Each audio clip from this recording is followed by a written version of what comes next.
The True North Eager Beaver podcasts are proudly brought to you by our founding sponsors. The Misfit Mysteries from Corvid Moon Publishing, your source for science fiction, fantasy, and cozy mysteries featuring a broad diversity of characters. CanadianTarot.com, your uniquely Canadian online eclectic tarot community. And The Peppermaster, hot pepper sauces made from farm-fresh ingredients to thrill your taste buds and expand your mind.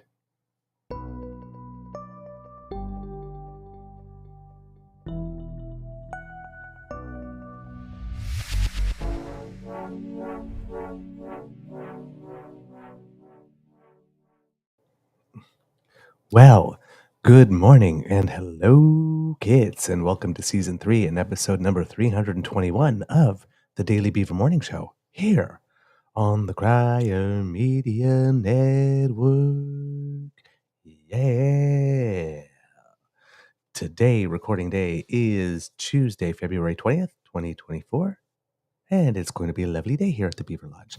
I'm your host, the Eager Beaver, pronouns he, him, hey, Mr. Beaver A. And with me, as always, is my good friend, Mr. Grizzly, looking very sharp and orange today. I like it very, very, very much. A big thank you goes to our podcast's founding sponsors, The Peppermaster, the Misfit Mysteries from Corvid Moon Publishing, and CanadianTarot.com. But before we do anything else, let's ask Mr. Grizzly, how's your mental health doing today, sir? I think it's good. I think it's good, honestly. I don't feel like I'm awake yet. And I woke up at 5 on the dot. And I'm like, nope, too early. Went back to sleep for an hour. The alarm went off at 6. And I'm like, I just closed my eyes. So I think I'm good. You know what? I'm in great spirits. And I'm feeling happy. So I think the mental health is probably good. I'm just not fully awake. Oops, my mic muted. There we go. That happens. I'm glad you're feeling okay. Me too. Good morning to the best damn fam in all of podcasting. Good morning, Kit Donna, Kit Elaine, Kit Cassie, Kit Mike H, Kit Toronto Dan, Kit Mystical. Lovely to see you today. Who else have we got? Kit Vim. Hello, dear. Bonjour, Kit PM Godin. Ça va bien? Good morning, Carl. Kit Carl, I should say. That almost makes me feel, when I say Kit Carl, then I think Kit Kat. And I go, yeah, bit of a difference. Kit Jillian, good morning to you. Kit PNC Bio, and Kit, who else have we got? I think that's everyone this morning so far, unless somebody's popped in to say hello. Yes, Kit Ina, or Ina. I'm going to guess Ina. Ina, I would think. I'm going to guess Ina, but you can tell us if we're right or wrong. Please let us know. We like to get things correct. And Kit Jillian. There we go. Ah, bonjour mes amis, en effet. All right. Mr. Grizzly, would you have something to start us off with today? I did, and I seem to have lost it. I don't know where I went. I had something here, and I just went. Oh, wait a sec. Is this it? Hang on. Nope. Here it is.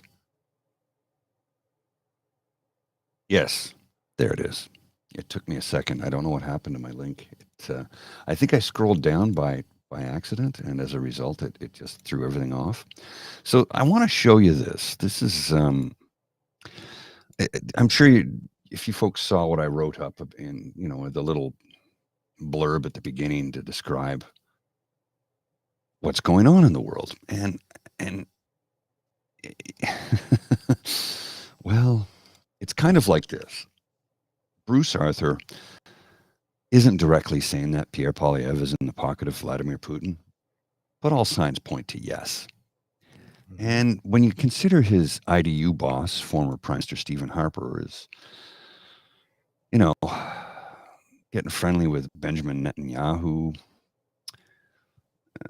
Viktor Orban, Modi, we know what their geopolitical views are all like. And they're all aligned with Putin and Russia and what's going on. It makes you really start to question reality. Is the leader of the loyal opposition in the pocket of a Russian dictator? I mean, I'm not saying that he is, but the signs really do point to it. And it's like, where was his outrage at Putin over Navalny's murder? His wording was very, very limp at best. Mm-hmm. It all points to questions that need to be asked by more media people. Because, I mean, we've seen him in the House of Commons. This is his applause for what we thought was a hero. Turned out to be a former Nazi, but we didn't know that at the time. We all thought he was a hero who fought against, well, I guess, was it the Soviet Union at the time in World War II? Or was it just Russia? When was the Soviet Union formed? It was the Soviet Union at the time? I have to. That's a good question. Yeah, I don't recall. I have to check the history. It's been too long. But you've got people, John K, at John K, who is editor and podcaster at Quillette, which is a suspect publication, to say the least, going on saying the dumbest Canadian newspaper column of 2024 was just retweeted by Justin Trudeau's Minister of Ratios. And it's the quote I pulled and put in our write-up at the beginning. Nobody is saying Pierre Poilievre is in Putin's pocket. Nobody is saying he or Canada's conservatives are as aligned with Putin as Donald Trump. But Canada's conservative movement is sliding in that direction, and it's not hidden. So is JK pushing the medium that, hey, don't mind that our leader of the loyal opposition might be a member or in the pocket of a Russian dictator? Because it certainly seems to be that. I mean, we're really in strange territory here, folks. When we have to pose the question, is our loyal opposition's leader a Russian puppet? It's really a questionable thing. And I got to wonder, is that where we are now? Okay. Keep going. Well, it's all signs point to it. It's the question that needs to be asked, because you see his response when it comes to supporting Ukraine. It's getting weaker and limper over time. And when other leaders of other parties say, Canadians will stand behind you, the conservative leader always says, conservatives will stand behind you. Like they see themselves as apart from Canada. So I'm really beginning to wonder if he is in the pocket of a Russian dictator. I mean, David Wallace could probably give us a better idea on that, because we do know that back-channeled Russian oligarchs are connected to the Ford government. They just handed over a $400 million contract to a Russian oligarch here in Ontario to dig a subway tunnel. You okay there? Oh, you guys got the sneezes? Yeah, no problem. It happens. Well, and Toronto Dan's got a good statement here. Here's the scenario. Harper's clan plays nice with Putin till he passes, and then we'll control Canada and Russia. Just saying. I know I will never vote for him. There's just so many suspect things right now when it comes to Russian money, Russian oligarchs, and the way that the Conservative Party of Canada, which we all know is actually the Reform Party of Canada, just under a different name, seems to be aligned with a dictator. Now, call me crazy. Go ahead. I don't care. I've been called worse by better. But it certainly seems to be that is the direction that government is moving in. Mm-hmm. Well, as James points out, and Bruce Arthur also pointed out in his editorial that we read in yesterday, it's whether or not he's directly a puppet, or whether or not he's just appealing, using those buzzwords and those code words, and not coming out too strong against certain things, because he knows that it works with his base, because there seems to be this mass movement in North America to get people to think that, hey, maybe Putin's the good guy here. Yeah, which is particularly with the conservative base. We've seen that a lot in the United States, particularly. The GOP seems to be running that play. At least the the Trump faction of the GOP seems to be running that play because Mitch McConnell's not having any of it. But in Canada, yes, there's some very interesting votes, but that's one of those things. It's almost a chicken and an egg thing, right? Is he in Putin's pocket, or does he just not want to upset his stands, who seem to be looking towards Putin and thinking, gee, maybe he's got something going on there? Because you have to understand that there's a faction of the conservative base, and we saw it with Stephen Harper, like strong, decisive government. But, strongly and decisively leading you into a brick wall, right? They don't stop just like the people, there's a section of people that I just want change, and they don't care change to what, they just want change. There's a group of people that want strong, decisive leadership, and they don't really care in what direction, so long as it looks strong and decisive. And Stephen Harper would promise that a lot. And projecting all this talk about projecting strength and making decisions. Except, as you mentioned yesterday, the difference between Harper and Pierre Poilievre is that Pierre Harper seemed to believe in incrementalism, and that's what he's still doing today. Oh, yes. I mean, let's be honest here, because we voted Harper out, but Harper never left the leadership of the Conservative Party of Canada. No. He just moved on to the IDU.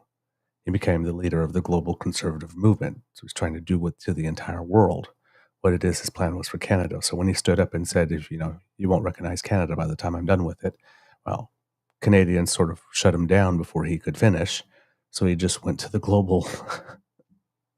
He just went to the global and be the coordinator of the central brain from which all these conservative parties seem to download these same thoughts and same plays. They all call themselves free thinkers, but they're all saying the exact same thing. So how free can the thinking be? Exactly. So they download the thoughts, the plays from the central brain, and he's the one that's up there. He's sort of like the Wizard of Oz, and he seems to be having more success there because you can't get voted out by the people at IDU. Yeah, they cannot unelect you by voting you out. Yeah. So all of a sudden, right, he's hanging around. If you'll put this one up, Mr. Grizzly. We're seeing photos of Stephen Harper hanging around with some friends. Yeah. He just seems to be showing up everywhere. So here he is with Georgia Maloney, who I have to say has been surprising.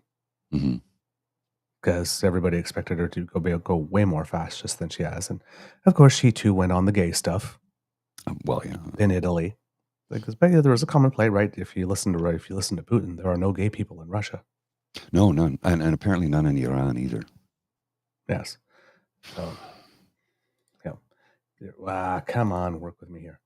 With Maloney. And there he is with Mr. Bonesaw. And there he is with Orban, as you just showed. And lately...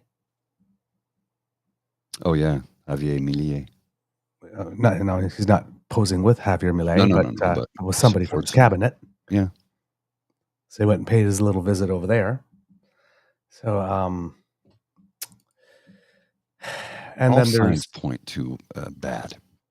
Well, all signs point to bad. And like right now, there's another International Court of Justice thing going on. It's a different case because the one that South Africa brought itself has been resolved, and the court had ruled, that Israel must, do its best to try and save civilian lives. And now there's another thing going on where about 50 different countries will be making some type of submission.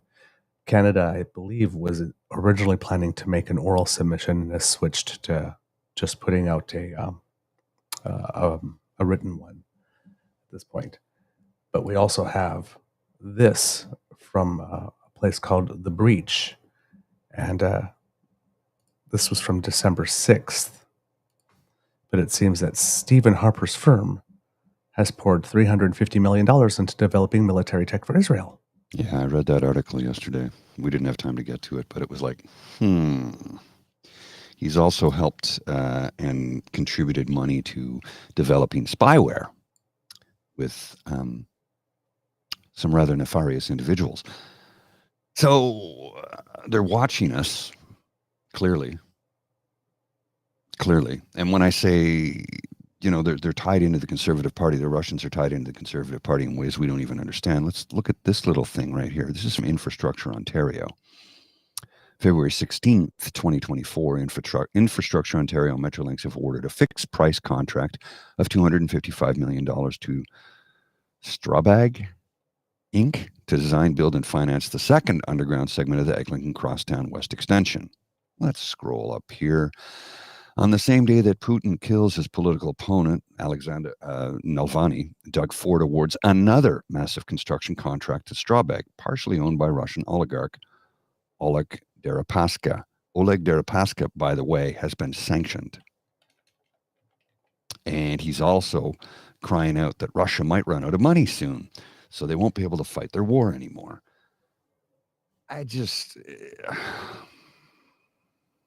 It's all so suspect. It all ties back to Putin. All of it. Mm-hmm. Yeah, because Deripaska is one of these oligarchs and billionaires who enriched himself during the fire sale when all the state-owned assets went public, which is something that's done here a lot.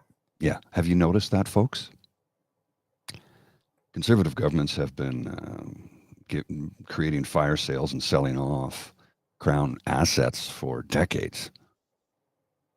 Yeah. And James just got it right here. The Russians are using conservative politicians worldwide to help divide the citizens of Western nations. They have willing partners because conservatives use polarization as a political tool. Exactly. So that's what the question is that whether or not, is it a question of, does Putin have specific compromise on Poilievre and is getting him to dance? Or is it that, hey, Harper and Putin made a deal and Harper promised that he would deliver certain governments to him? Well, I mean, you do realize that... Well, I mean, of all the people that Harper can have control of all over the entire world, it's going to be the person in Canada if it happens to be a conservative. Yeah. I mean, Poilievre would be nowhere if it wasn't for Harper. You have to remember that Poilievre got his seat in Parliament because Harper led an effort to defraud the Canadian public in that election in 2015 with the in and out overspending thing. Right? This party, in the second election in which it competed in as a Conservative Party of Canada, as the rebranded, let's take away all the history from the Progressive Conservative Party that doesn't belong to it. It was a hostile corporate takeover, and they acquired the goodwill from the former party. That's all they... And they ran on that. But in their very first election that they won, they cheated. This party has corruption and cheating in its DNA, just like the UCP did in Alberta. The first, Jason Kenney cheated to win the leadership race, and then ran kamikaze. So this party, this movement has corruption in its DNA. That's why they're always pointing to everyone, saying everybody else is corrupt. Because they are so corrupt. It's what's to deflect from themselves. Of course. To deflect from themselves, right? So talk about everybody else's corruption, so nobody's talking about yours. But if you, you sent me somebody's tweet that had this. And when we're talking about conservatives doing it, let's take a little look at Harper's history here for the past years. That's the segue I was going for, was that one right there, sir. Yep. Harper inherited a $13 billion surplus from PM Martin, took $36 billion out of the budget, and still left Prime Minister Justin Trudeau a deficit of $160 billion. Yeah. Sold every Canadian asset he could. He sold Nexen to China. He sold Inco to Brazil. He sold Stelco to the USA. He sold Nortel to Sweden. He sold Falconbridge to Switzerland. He sold the Canadian Wheat Board to Saudi Arabia. And he entered a 31-year FIPA with China, the terms of which were still not. That's right, because he entered that deal in secret, and we still don't know the full aspect of those terms. If you vote for the party that calls themselves conservatives, they are not. They are dictatorial reformers. If you vote for that party, you are voting against your own best interests. You're voting against democracy. You are voting against Canada. And we need people to see this.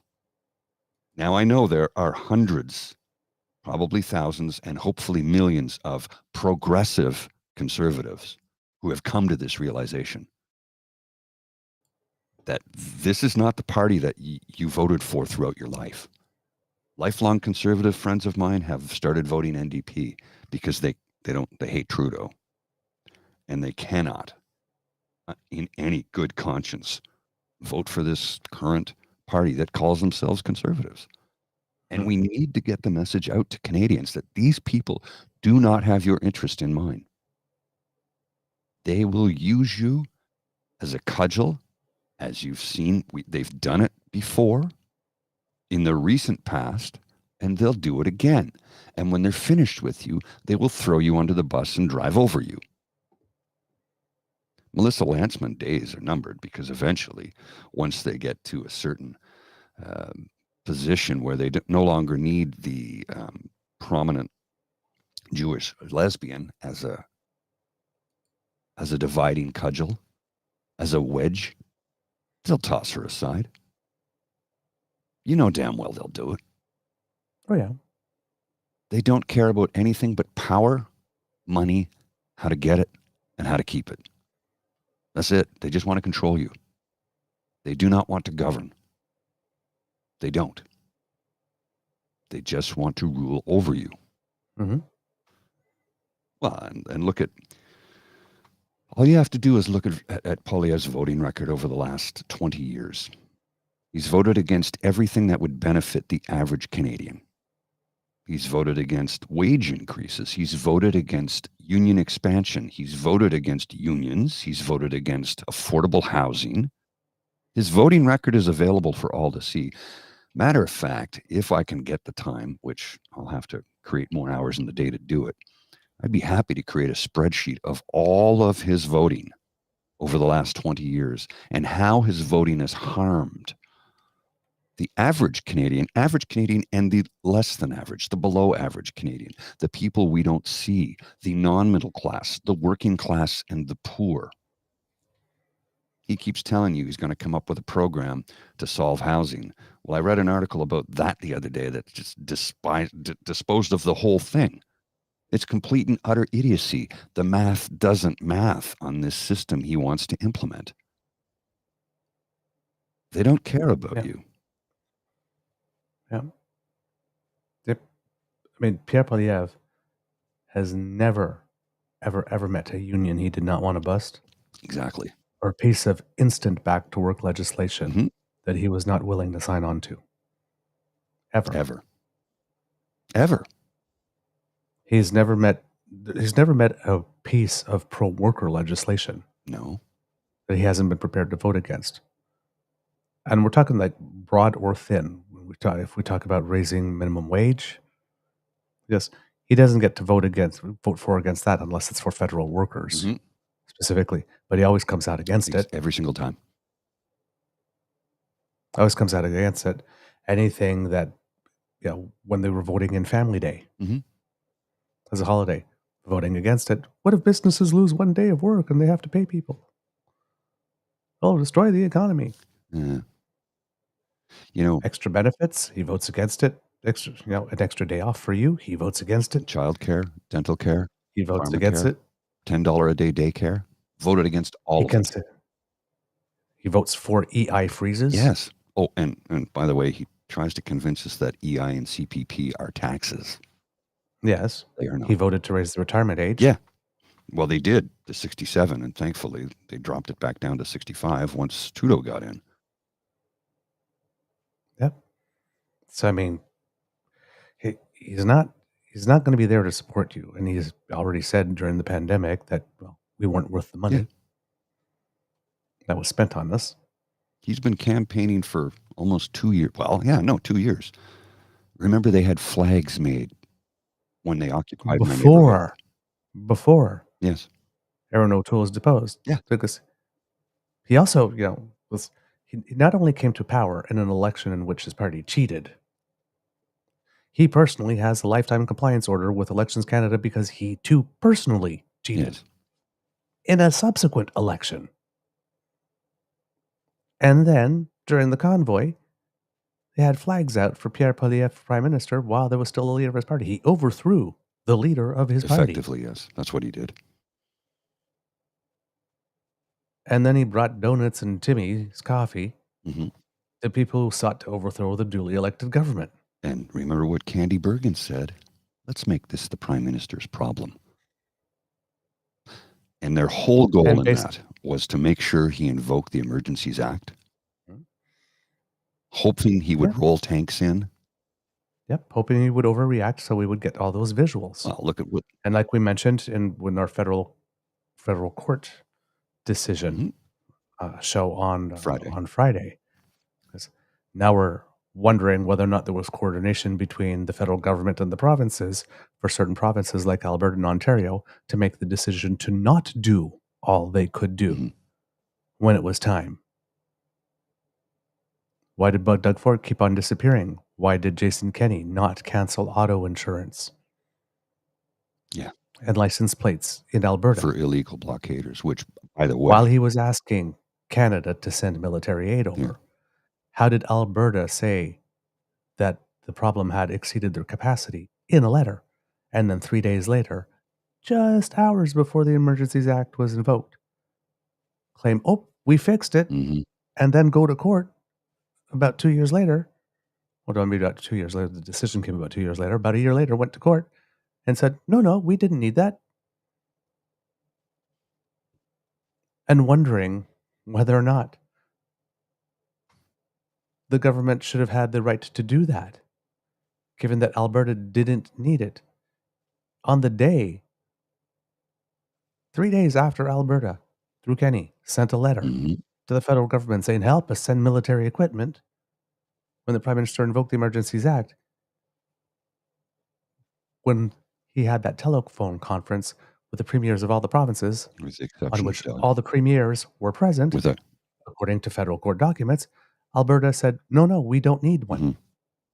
But 3 days before, they did. Desperately needed one 3 days prior. Then all of a sudden, they didn't. Just like that. Help me. No, we're good. Yeah. Oh, and by the way, yes. Yeah, exactly. Kid James votes against all of those things, all while sending us to die and wanting to send us to die in Iraq. And again, yes. And the other thing as well, right? Let's not forget pay equity. The party still doesn't officially support that. Yeah. We're in 2024. And anytime you talk about pay equity between men and women, they turn around and they say, oh, what about merit? In a country where there are more women than men. Working. And women are more educated. Talking as if it's impossible in a country of 40 million, in which more than half the population is women, that there are enough women of merit. That they still need to ask the question, hey, what about merit? Well, and they go on about how they, there's that, but let's take a closer examination of how $10 a day daycare has been a net benefit to the economy, especially in the province of Quebec, where they have noticed that they have had far more money put back into the economy than ever came out to support the $8 a day program that they had in Quebec. It's been proven. Economists were like, holy crap, this actually works, because women have gone back to work. And I can't remember the statistic. Was it something like 90% of women went back into the workforce who couldn't afford to do it before? And guess what? When you have more people working, you generate more money. And when you generate more money, what happens to that money? Well, they spend it on things like food and clothing and entertainment and trips and luxury goods. It's how the economy keeps rolling ahead. Yeah. We got a note from one of our kits, Kit Beamer, said me something, said, the next time $10 a daycare comes up on your show, feel free to share my story. My wife and I were expecting twins in March of 2022, but they had other plans and arrived in December of 2021. Being born so early meant they spent a lot of time in the hospital. One came home the second week of March, and the second came home April 1st. I live in Brantford, but our hospital is not equipped to provide the care they needed, so they were at the hospital in Hamilton for a while before one of them got moved to Kitchener. Needless to say, my wife and I spent a lot of time driving and a lot of money on gas. Being that they were born early, my wife had to go off work earlier than planned. Combine the reduced income with the costs, and by the time the boys were home, we were already starting to find ourselves in a bit of a hole. In October, when my wife finally went back to work, we sent our kids to daycare. Finding a licensed spot is hard with one, but even more difficult with two. We couldn't find one, so they went to an unlicensed daycare. $20 a day per child, 5 days a week. It worked out to $1,600 a month. The little hole we found ourselves in quickly grew. We were fortunate enough to finally find a spot right before Christmas with a licensed provider, and it now costs $800 a month. That means less anxiety about falling behind on bills. It means no more skipping meals. It means stressing less about how I'll pay my mortgage. It's been a lifesaver, honestly. I know having premature twins isn't a unique situation, but having to pay for children isn't. I don't know how people with multiple kids in daycare manage to do it without the $10 a day daycare, but I really hope there comes a day when no one has to go through it. There you go. That's one example. Thank you, Kid Beamer. One example. One. And I guarantee you there are hundreds of thousands of cases like that right across this country. And what do we have in conservative provinces right now? How's the childcare, how's the $10 a day daycare going in Alberta? Well, Alberta's trying to screw it over, but in many provinces, they're already down to $10. I think in more than half the provinces that struck a deal, That's right. where they had 5 years to get to $10, they're already there. Yeah. And like I said, you look at what's going on Because in Alberta. they've seen what it does. In Alberta, they're trying to destroy it because they just can't believe anything that the federal government would do would benefit Albertans. And yet, the Prime Minister is building a pipeline to Tidewater where the Conservatives couldn't, and Alberta is the province that got the most support during the pandemic. By the way, I had somebody the other day try and convince me, and I laughed. I literally laughed out loud for 5 minutes before I responded to him, that Alberta has contributed more to equalization than any other province. We prop up the whole country. Okay, that's factually not true. That's not how it works. Also, yes, nobody contributes to equalization. No, nobody. It's all the taxes go into a pool, and then that tax pool gets doled out equally as is needed by each province. Number one. Number two, it's not even it. That's not even it. Equalization is, okay, let's put it this way. You owe me $100. Yeah, okay. Right? You rightfully owe me $100. Mm-hmm. You give me my $100. Okay. The $100 is mine. That's right. I decide that I'm keeping 75 for myself and I'm going to take 25 and give it to somebody who needs and spread it around to a couple of my friends. That's what equalization is. Yeah. The provinces pay the taxes that are due. Period. No more, no less. No. Then the federal government gets the money, and the federal government says, well, gee, we can spend all of this as the government of Canada. But hey, as the government of Canada, we notice that certain provinces have a little more difficulty making sure that Canadians from coast to coast to coast have the same standard when it comes to education, when it comes to health, when it comes to all that good stuff. So instead of keeping 100% of that money, we're going to keep a certain percent, and we're going to take this pool of money, and what we're going to do is we're going to sprinkle it around to make sure that the Canadians living there, whether they live in New Brunswick or PEI or whether they live in British Columbia, have a similar standard of health care. Which is what the program. Nobody pays into equalization specifically. It's just a line item on the federal budget. Period. It's money that the federal government decides that they're going to transfer back to the provinces rather than spend on federal stuff. And who was it who changed those? That's it. Who changed the way that was designed? Well, who was it? It was Harper's government, and they changed that when oil hit $140 a barrel, because then they were saying, hey, it's not fair to us because we have to pay more. So we made it so that such they paid less. And then when oil went to under zero, like $30 during the pandemic, because there was no place to store it, because you couldn't cut the production on a dime, but nobody was buying it because everybody was staying home, and it was hard to ship it. All of a sudden, because everything was understaffed, there was a period of time where oil companies were paying people to store it. It was like at minus $23 a barrel or something. Yeah. So when it went down below 40 or 30 like this, then they turned around and said that the formula wasn't fair because... So when oil goes high, it's not fair because a higher portion of the profits are going to Canada. And when oil is too low, then it's not fair because not enough of it is... it's just... There's no pleasing these people. But here's the best part. Goalposts keep moving, but it's there. But here's the thing, is that formula was set with a conservative premier in Alberta. Yes. and the most pro-oil government we've had in Canadian history Mhm. in Ottawa. Yes. And they were still not happy. There's just not pleasing. There's just no pleasing some people. Period. But let's not forget that this individual that I was laughing at when I the whole equalization thing, and he goes, "Well, Alberta just contributes more," and I'm like, "Okay, the math doesn't math." There are 4.8 million people in Alberta. There are 6 million people in Toronto. There are almost 16 million people in Ontario. Please tell me how a tax base of 4 million can outstrip 16. It simply cannot. And then add the 7 million in Quebec. Another 7 million, almost 8 million in Quebec. Yeah. So I'm sorry, your math doesn't math. And where people think that this is a thing, it's like, did we stop teaching basic math in school in Alberta? I'm seriously asking that question, because how could you possibly think in any world 5 million is greater than 23 million? But they're that much more. They're so much more productive. The rest of us are just freeloaders. Oh, right. They Yeah. do all the work. Yes. Yeah. You know, the 75 hours a week that I work is not nearly enough. I got to work harder. Is that what it is? Is that what you're telling me? But it's the mythology that party. When you have a party, when you have a region that's had one party rule for forever, and save for 4 years, we had Rachel Notchley, where apparently everything that's bad about Alberta today happened during those 4 years, and it's her fault. Yeah. Right? It's not the 43 years of uninterrupted conservative government that happened before. It's just the 4 years of Notley, and it's not the 10 years or however years since. But over the last 60 years or so, there's been 56 years of conservative government. Yes.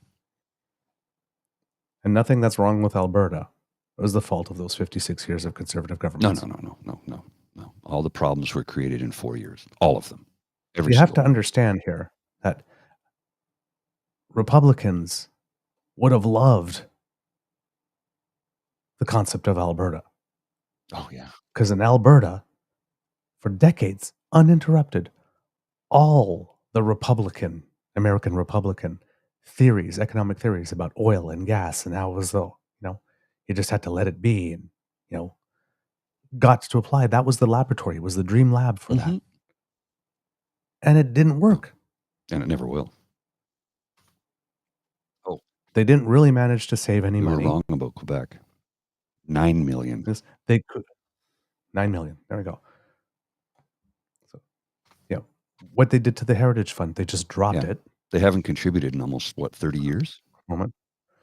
For the longest time, a lot of their crisis when the price of oil dropped, it's because the government decided to fund schools and hospitals from oil royalties rather than the basic funds of the province. Provinces have to do two things, is provide healthcare and provide education. So full funding from that should come from the regular tax base before any type of bonuses from fluctuating things like oil royalties. It's the same problem that we're having in Ontario and in Quebec mainly, but throughout Canada, with the cap on colleges and universities. The provinces stopped funding colleges and universities from the fundamental tax base, and we're using foreign student money to fund it. And all of a sudden there's a cap, and they go, oh my God, what are we going to do? Well, you've been funding it from a source that is volatile rather than a fund that is stable. Bonus money from royalties, bonus money from international fees. Should that be considered that bonus money? Look what else we get to do over and above our core mandate now that we have this extra money. Or look at how much more we can put into our core mandate because of this extra money. But you don't fund your core business. You don't count on your Christmas mortgage to make your basic mortgage payment. Not your did I say Christmas mortgage? I don't know what you said. You don't decide to take a trip somewhere south and say, gee, I don't know how I'm going to pay my mortgage. Well, hey, maybe my Christmas bonus will be good enough this year to make it up. You can't do that. You fund your mortgage. Yeah. And then if you get a Christmas bonus, you fund your vacation. But they've been doing it the other way around. Well, and look at here. This is an article from. And when that money dries up, then they don't have the money for the basics. Here's an article from the Narwhal from 2017. Norway's oil savings just hit 1 trillion. Alberta has 17 billion. What gives? That's from 2017. Well, here's what gives. They don't contribute to it anymore. Yep, and as Kid James says, look, if you decide to never have a provincial sales tax, you can't complain about low inflows. If Alberta had maintained just a 3% provincial sales tax all those years and took that money and just put it in that sovereign fund because they didn't need it because everything else. But they said, hey, there's no such thing as a good tax, so these are governments that literally cut their ability to do their funding, their core job. When Stephen Harper came into office, as was mentioned, he inherited a $13.6 billion annual surplus. What's the first thing he did? He cut 2 points off the GST. Total cost about $14 to $17 billion a year. Yeah. He just decided he was going to forego that money. That was money he could have put into stuff, to building stuff for us. We're still paying down more debt. Jean Chrétien had established the pattern of 1/3 goes to tax reductions, 1/3 goes to new program spending, and 1/3 goes to debt reduction. We could have kept down that path. But Stephen Harper, the alleged trained economist, knew better. Well, and when he first got elected, I thought, well, let's see what an economist can do. Oh, shit. Oh, damn. All he cared about was a balance sheet, but it wasn't a balance sheet in the positive for the nation, because he ran a fiscal program, a debt budget his first year. And he was handed a surplus. No, not first year. The first 2 years. Was it? Okay. He still ran surpluses. The first 2 years he still ran surpluses. But I'll bring it up for you, because also from Mel Felon in that tweet you sent me. When he got to 2000, because he got elected in 2005, That's right? correct, yeah. So 2005, 2006, October 2005. So, I mean, Martin had done most of the work that year. But 2005, 2006 was a surplus. 2006, 2007 was a surplus. 2007, 2008, we started the deficits right away. This was before the economic crisis hit. Correct. The economic crisis hit in September 2008. So he was already running a deficit going into the economic crisis. Then we went into the economic crisis, and that was the year that Jim Flaherty said that the deficit was only going to be a few billion. And then he came back and said, oops, sorry. Well, and let's not. Actually, what happened, let me be more clear what happened. We had a fixed election date law, and the fixed election was supposed to happen way later. And then around July, because they always get these numbers with 3 months to advance, they saw the numbers start to turn towards the negative. So they called a snap election for September, early September. And it was in late September that the economic crisis actually hit. They saw it coming. That's why they called the election in July or June, because they saw the numbers start to turn. And since it takes a quarter has 3 months, they got themselves a majority government before. And that was the budget where they turned around and they said, well, all we need to do is kneecap per subsidy funding for parties that Jean Chrétien put in place. If we cut that off and we cut a couple taxes here and cut a little bit of spending here, we'll be okay. And the deficit will only be a couple of billion. And then he came back a couple of months later and says, that deficit that I thought, I don't know the number off the top of my head, let's say 5, that's really going to be about 32, actually. And everybody went, holy crap. And then he came back a couple of months later and said, you know what, actually it's going to be 55.6 billion. Oopsie. He missed his budget projection by a lot when he put that fall economic statement. That was Flaherty. Then the following year was 33.4 billion, then 26.3 billion, and then 18.4 billion. So they had 4 years of these massive deficits. Yes, there was a global economic crisis, but the global economic crisis was not as bad as the global pandemic. No, not even close. The global pandemic we just had made that economic crisis of 2008 look like a walk in the park. Yeah. Our government didn't miss budgetary projections by that much. They knew it was going to be bad, and they told us it was going to be bad. And then he ran 5.2 billion more in 2013, 2014, then 3.7 in 2015, 2016. And then in the last election, just before it,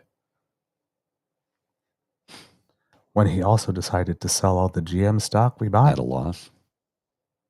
at fire sale prices, just to make enough money to say he balanced the budget. Yeah. That's another Canadian asset he just sold to whoever, just put it on the stock market. Step right up, step right up. Don't be shy. Give us a buy. And said, hey, we balanced. I was about to go there with that too, because Like this. So he added $160 billion in debt while cutting $36 billion to healthcare, cutting funding for Environment Canada, cutting infrastructure spending despite all the economic action plan signs. And you got some people coming out right now because the Conservatives have rebranded the carbon rebate. Mhm. It used to be the Climate Action Incentive Program, and nobody knew what that was. And now it's called Canada's Carbon Rebate. And then they'll turn around and says, gee, do you think that Justin Trudeau sending people checks makes it seem that they're trying to buy your vote? And I'm thinking, oh, gee, where did I put my bottle of President's Choice Memories of Economic Action Plan signs? Yeah. They were all over the damn place. There was more Everywhere. money. Some places people thought it wasn't the case, but people had the impression there was more money spent on the signs and the ads. No, it wasn't. You're right. It wasn't the case, but it sure felt like it because every time I drove down the It was highway, everywhere. And on TV, all those things. And during hockey, Canada's Economic Action Plan with those arrows that went up.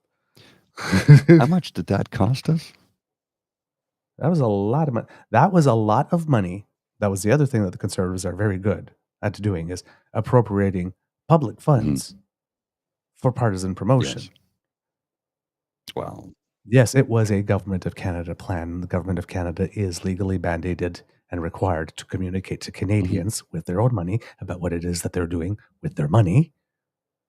But the number of signs and the number of commercials, and everything had a blue background on them and all that stuff rather than the basic white background, because when the federal government usually announces anything, at the end of it, it's a white background with the Canada logo, not the Liberal logo, not Conservative because blue, not Liberal it's the red. government of Canada, not the Trudeau government. Yes, regardless of the party. Yes. Well, yeah, they did that at the end, but all their ads had the big blue background and everything on it, right? That was all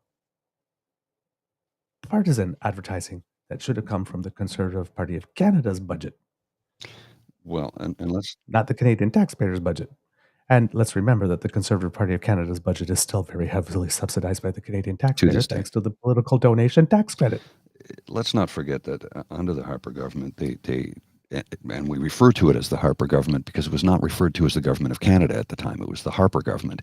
And for the first 3 years, Canada's new government. Yes, Canada's new government, the Harper government. And every press release. And they also insisted that you call his wife the First Lady. It's not a thing. Yeah, that didn't last very long. No, it didn't. Yes, they did insist on that for a while. Because Canadians were like, "What? No, that's an American thing. We don't do that here. We don't do that here." He wants to sell us off to the highest bidder, and he's still trying to do it. Yeah. His IDU, what is it? International Democratic Union. There's nothing democratic about it. No. Nothing. Welcome to Coffee Talk. I'm Linda Richmond, the International Democratic Union. It's not particularly democratic, and they're not quite unionized either. Discuss. Yeah. It just sounds good. Look how fast he made Modi disappear, eh? Yeah. It sounds good on paper. International Democratic Union. Hey, that sounds like something that would be good for us. Union's good. Democracy is good. Wait a minute. This is a group of dictators who want to take over the world and make us serfs in their feudal kingdom.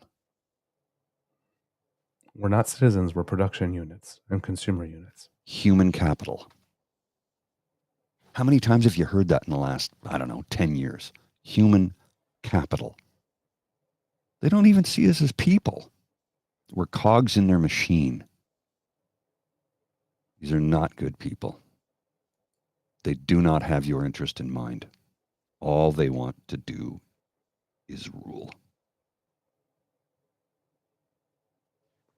Pretty much. And, before we go, let's... something interesting happened yesterday. Oh. The pleb. Mm-hmm. Yeah. Yeah. he put out a tweet. This is not his tweet, but it's the image that he had in the tweet of Pierre Poilievre. Oh, And I think that you will find this rather interesting here. oh, that one. Now, does this look like Pierre Poilievre to you? No. So from people who are listening at home and can't see, it's the picture of Pierre Poilievre when he first came up and everybody thought that he was wearing the girdle with the muscle pack underneath it. And it's sort of like, he's shaking someone's hand. And then somebody says, he's even doctoring photos now, he being pleb, going to profess his love. Notice the squared off jaw, the manly 4 o'clock shadow, the bigger muscles, the fact that he's darker. And I'm just like thinking, like, with every doctoring, he's looking more like a G.I. Joe action figure than an actual person. No, it's true. So, and that's the hyper masculine thing again that they're doing. So like Aaron O'Toole was doing it as well. You know, that photo of him jogging where we saw the beefed up thigh and whatnot. But if you want to actually see it better, because I just showed you the first photo, let's look at a side by side here. Oh my. Well, the original on the right, and how Pierre looks in Pleb's Wet Dreams. Yeah, that's the guy on the left's a pretty good looking fella. The guy on the right is the one we know. Darker, 5 o'clock shadow, more pronounced jawline, chiseled jaw, and then look at the eyebrows though. Yeah, fuller eyebrows. The eye makeup. Well, look at his eyes and the eyebrows, and they thinned him out a little bit because if you look at the 5 o'clock shadow, 4 o'clock shadow, whiter teeth, yeah, fuller teeth. It's like, wow, dude. And then this is the best one because it flashes back and forth. Whoever did this one. Yeah. Yeah. And listen, here's the thing. Somebody asked a question the other day on the internet about someone that they're dating. And, or someone that had asked for a date and they found out that they had misrepresented themselves in a certain way. And they said, is this a problem? Should this be a warning sign? Okay. So here's the thing. Let's say you're on a dating site, right? And somebody is describing themselves and they say they're 49. Right. And then you go out on a date and you start talking and they're talking about, them going to school and you're sitting there and you're doing the math in your head. Well, wait a minute. It's like, if you're 49, did you start university when you were 16?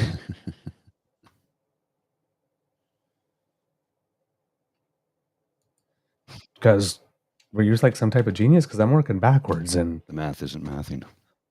It says, "Oh no, sorry, I'm actually 54." Oh, okay. All right. Yeah, sure. If you're lying about the little things, the things that don't matter really, what happens to the rest? Yeah. What you going to do when it really counts? These people need to doctor images of PP to make him seem more masculine than he actually is. It's really disturbing. This plebe guy's really, really got a thing for him. Like, the obsession is bizarre. And I sent him a message once and he didn't like it, and I think he blocked me. But I said, look, I get it, man. You're gay. It's fine. Just come out of the closet. We understand you love the man. That's fine. But stop lying to yourself. Just find the handle to the closet door, swing it wide open, and be welcomed into the community. He did not take kindly to that. I'm like, well, please explain to me why, if you're not, would you do something like that? Because I don't understand that type of behavior. Why are you so obsessed with the leader of the opposition that you would Make him look like the kind of man you would like to date. Or the kind of man you'd like to be. Or, yeah. Yeah. Just saying. If you need to lie, torque, distort reality just to have an opening basis on which to come in, Yeah. everything that follows has no worth and it's just a waste of time. Completely. Utterly. Totally. Absolutely. A waste of time. Yeah. Waste of time. Eyes wide open, kids. Little lies. People who lie easily about the little stuff that doesn't matter, like where you went to work, Mm-hmm. or whether or not you're a dual citizen, for example, will lie about the big stuff. Guaranteed. Well, nobody asked me if I had dual citizenship. Why would we? Mm-hmm. We didn't think we had to. Kits and Cubs, we hope that you enjoyed this edition of the Daily Beaver Morning Show, because we love making it for you. Remember that sharing is caring and word of mouth is priceless. And you have the mouth that we want the word coming from. So please tell your peeps and poops all about us. And if you would like to be sure that you do not miss a show, you do not have to, thanks to the Ray Girl, because she sponsored our pod page. If you scan that QR code that's beneath my chin, or if you're listening at home and go to podpage.com/the True North Eager Beaver, lowercase letters with a hyphen between each one of those words, that will bring you to our pod page site. And if you subscribe there, when we have something fresh off the bandwidth, it will come directly to you. And if you'd like to support us in other ways, then you need to make like Kit Elaine. Right on cue, my dear. Right on cue. Who says, have a beyond awesome day, everyone, and remember to smash the button before you leave. Yes, smash that button. Go to True North Eager Beaver Media on YouTube. Like, share, subscribe, smash 1, smash 2, smash 3. Let your freak flags fly, man. We won't judge. We won't judge. No, we won't. No, lick all our buttons. And if you want to support us in other ways, that squiggly by Mr. Grizzly's head brings you to the True North Eager Beaver coffee page and our emergency hydration fund, where you can make sure that we have free beer today. Yes, Kits and Cubs, free beer today, because trust me, this show does not get done with without a whole lot of booze. Doom scrolling takes a lot out of you. It really does. It really does. I drink to cope.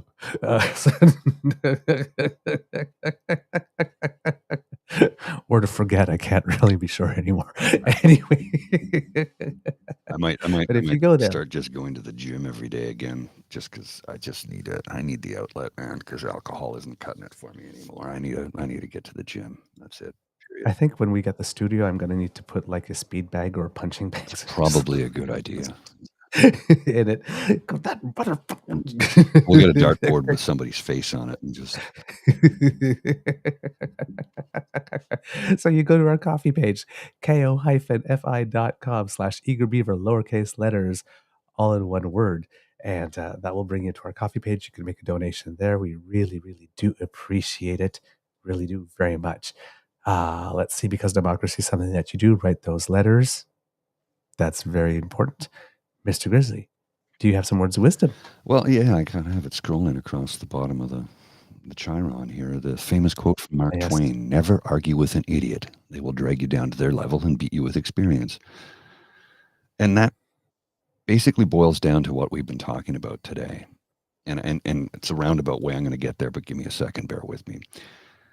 We are inundated with idiocy on Wellington Street here, just in front of Parliament Hill, every single day, literally at the end of my street, because it's Wellington and Metcalfe, and I live on Metcalfe Street. That's no secret.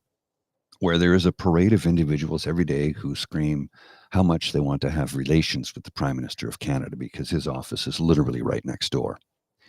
They do this every day, and they're not getting the press they want anymore, which is why they just had another rally on the Hill, which was a complete joke, as we all know. Now, I have been sent some additional footage, by the way, of Dina Sheriff and what took place.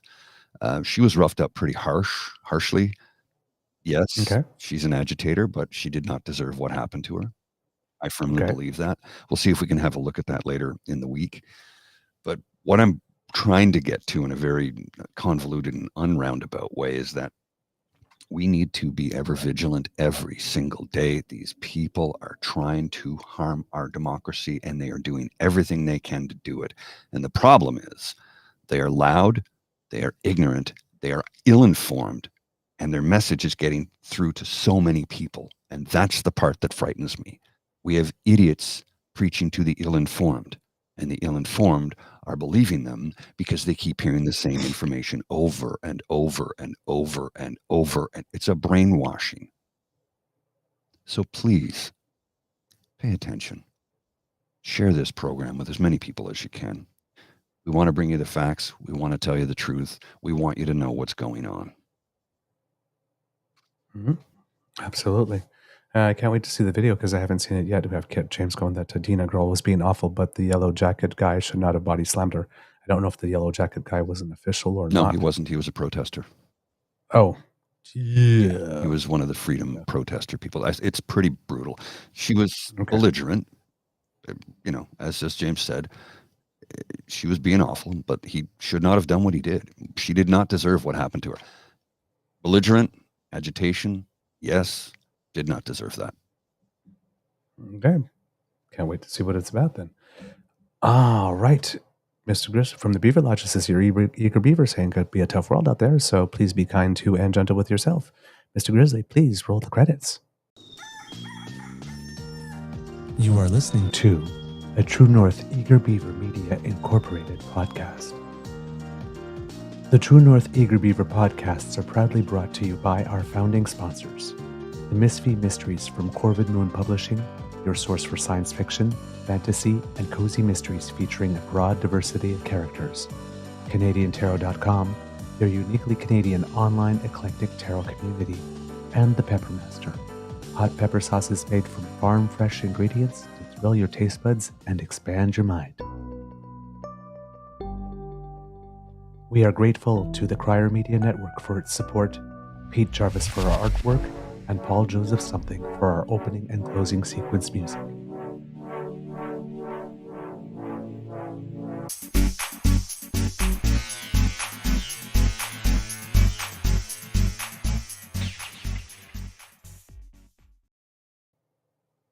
We have Kit Donna asking, Grieg, is this new? Yes, it is new.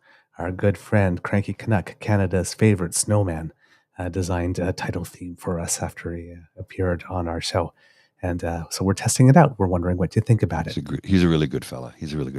I just wanted to show you this thing, and then I got to head out. I got to get to the office. But check this out. This is interesting. So this is Canada's current population, and you know how I'm fascinated with this. We're going to hit 41 million soon, which means we've grown by 1 million people in a year. But let's scroll down here and look at the numbers. What have we got here? Okay, Alberta, 4,825,696 people. That's it's a good sized city, which is less than Toronto. Ontario, 15,944,109 people, and Quebec, 9 million. So basically, that's 25 million people in a population of 41 between two provinces. And somehow people in Alberta are still brainwashed into thinking they contribute more to the Canadian economy. I'm sorry. I know there are a lot of wealthy people and a large upper middle class population in Alberta.